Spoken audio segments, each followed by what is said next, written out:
예, 장두식 작가입니다.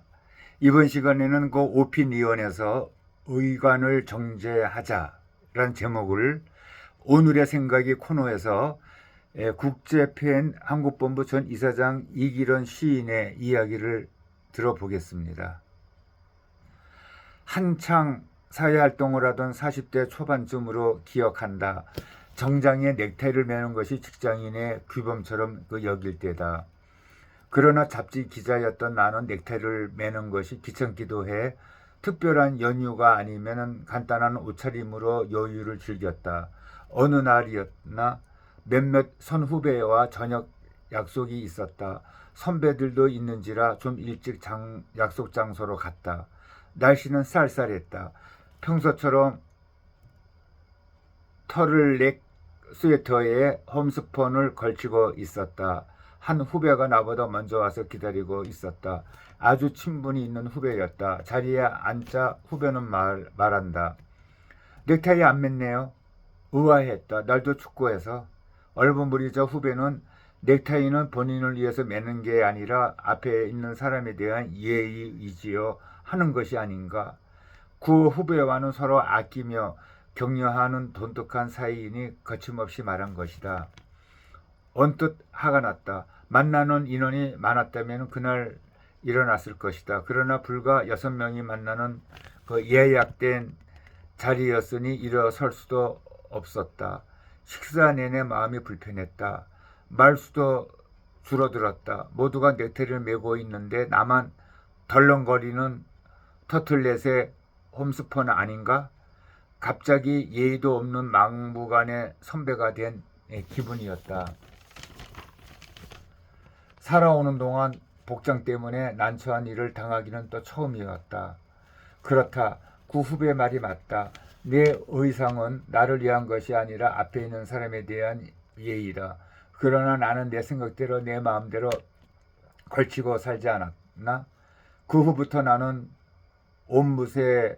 온무매세를 신경 쓰기 시작했다. 옷과 넥타이 색깔이 좋아도 또 생각했다. 그러자 주변에서 나를 대하는 시선이 달라졌다는 것을 또 느꼈다. 처음 만나는 사람도 내게 공손했으며 자신의 언행도 조심하는 것이 아닌가? 사람들은 옆에 있는 사람의 그 의감과 언행으로 그 사람을 판단하는구나 라는 것도 느꼈다. 그 후부터 애출할 때는 꼭 넥타이를 메고 애출했다. 아내에게 넥타이와 옷이 잘 어울리는지 묻기도 했다. 세월이 흐르면서 간습도 변했다. 넥타이를 매는 습관도 줄었다. 아니 거의 없어진 듯하다. 대부분 일상에서 간편한 옷차림으로 지낸다. 간편한 옷차림으로 출근하고 일을 하며 사람을 대한다. 그 사람의 그 취향에 따라서 편하게 입는 시대가 됐다. 그러나 예의를 차리는 자리에 참석할 때는 아직도 넥타이를 정중히 매야 한다고 생각한다. 확실한 점은 사람들이 앞에 있는 사람의 의관으로 은연중 그 사람을 평가하고 있다는 점이다. 그런 복장이 유행인지는 몰라도 여기저기 주머니가 달린 낡은 청바지에 해진 의상을 걸친 사람과 또 단정하고 깨끗한 옷을 걸친 사람과는 쉽게 비교가 된다. 내 눈에는 낡고 너덜너덜한 청바지에 해진 의상을 걸친 사람을 만나면 무의 도식하는 실업자로 보인다. 단정하고 깨끗한 옷을 걸친 사람을 보면은 제 역할을 다하면서 생각도 정돈된 사람으로 또 보였다. 내 느낌과 생각이 잘못됐다고 비난할 수도 있다. 그러나 내가 그렇게 생각하고 있다면 다른 사람도 그렇게 생각할 개연성이 아주 크다고 본다. 특히 직장으로 출근하는 경우는 더욱 조심해야 한다. 그게 만일 첫 출근이라면 더욱 의관을 제대로 갖춰야 한다.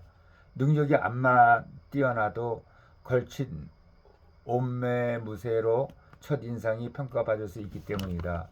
그 생산직에 근무하는 사람도 또 마찬가지다. 단정한 옷차림으로 출근한 후 깨끗한 작업복으로 갈아입고 일을 하는 사람이 지저분한 옷차림으로 일하는 사람들보다 더 좋게 평가가 될 수밖에 없다. 그 성실성에서도 우수하게 평가됨은 물론 능력도 더 있어 보인다. 아니, 능력보다 더 우수하게 평가가 될 것이다. 그간 업무상 많은 사람이 나를 방문했다. 그래서는 안 되지만 나도 모르게 방문자의 온 매무새로 그를 평가하는 경우가 많았다. 처음 만날 때 단정한 옷차림과 자유분방한 옷차림 사이의 괴리는 또 크다. 단정한 옷차림을 한 사람의 말을 보다 진지하게 듣게 된다.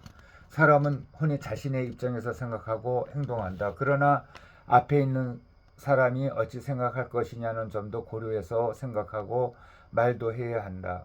그게 물론 쉬운 것은 아니다. 그러나 앞에 있는 사람의 생각과 의도를 읽으면서 언행을 또 취한다면 분명 성공적인 삶을 누릴 것이다. 또 그러기 위해서도 앞에 있는 사람에게 예의를 표해야 한다. 언행은 물론이고 의관도 정제해야 한다. 앞에 있는 사람에게 인정받을 수 있는 지름길이며 그것이 성공으로 가는 그 좌표가 될 것이다. 라고 끝을 맺었습니다.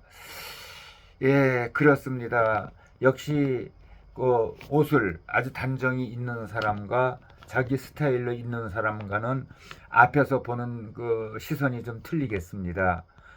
그래서 어디 점잖은 좌석 그리고 어떤 그 많은 사람들이 있는 그 자리에 갈 때는 아무래도 또 넥타이를 매고 아주 그 단정하게 가는 것이 좋을 것 같습니다.